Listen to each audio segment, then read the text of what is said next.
동아시아 정상회의에 다시 참석하게 된 것을 기쁘게 생각합니다. 탁월한 리더십을 발휘해서 오늘 회의를 준비해 주신 조코이 대통령님께 감사드립니다.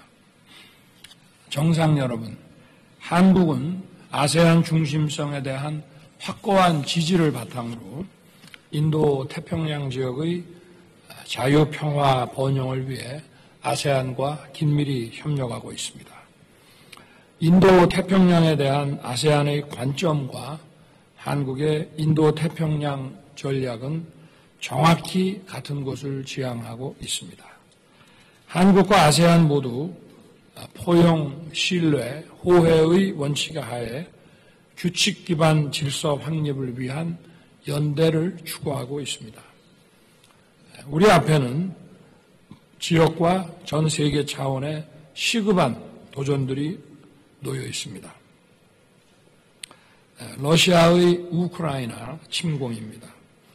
이것은 유엔 헌장을 비롯한 국제법에 대한 위반 행위입니다. 대한민국 역시 70여 년 전 불법 침략에 의해 국가 존망의 위기를 겪은 적이 있습니다.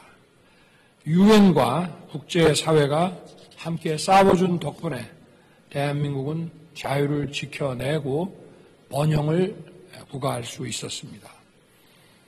지난 7월 저는 나토 정상회의 참석 계기에 키이우를 직접 방문했습니다. 인도 지원, 안보 지원, 재건 지원을 포괄하는 우크라이나 평화연대 이니셔티브를 발표했습니다.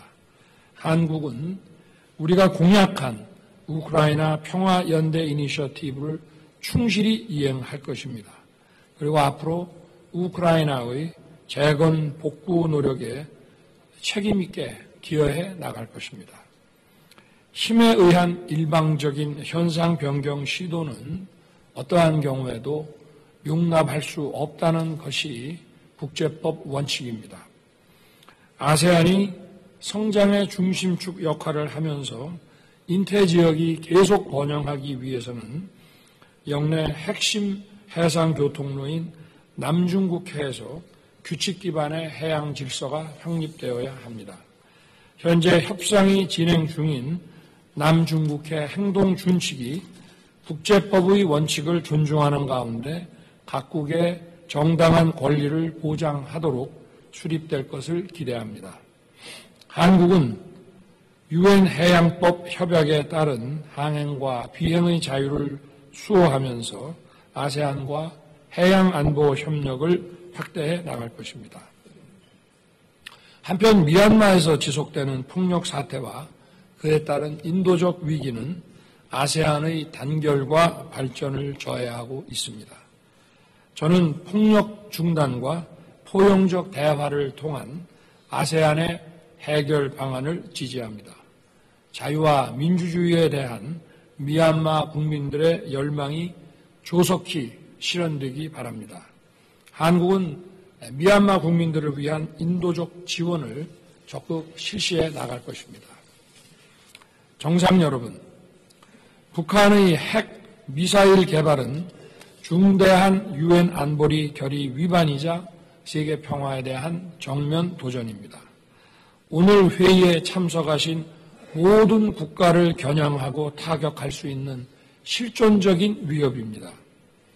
북한의 핵 개발 의지보다 이를 저지하려는 국제사회의 결의가 훨씬 더 강력하다는 것을 우리가 분명히 보여주어야 합니다. 북한은 불법적인 핵무기와 탄도미사일 개발로 인해 유엔 안보리로부터 가장 엄격하고 포괄적인 제재를 받고 있습니다. 따라서 모든 유엔 회원국들은 이러한 안보리 제재 결의를 준수해야 하며 그러한 결의안을 채택한 당사자인 안보리 상임이사국의 책임은 더욱 무겁다고 할 것입니다.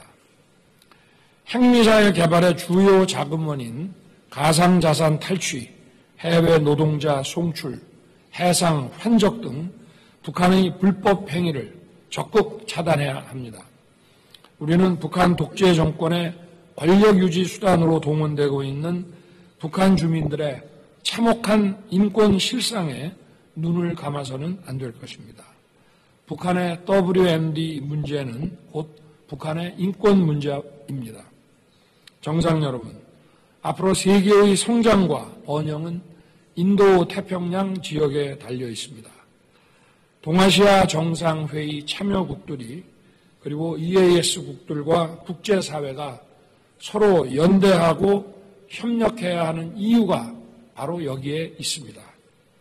정상 여러분, 지난달 캠프 데이비드에서 개최된 한미일 정상회의에서 3국은 협력의 새로운 장을 열었습니다.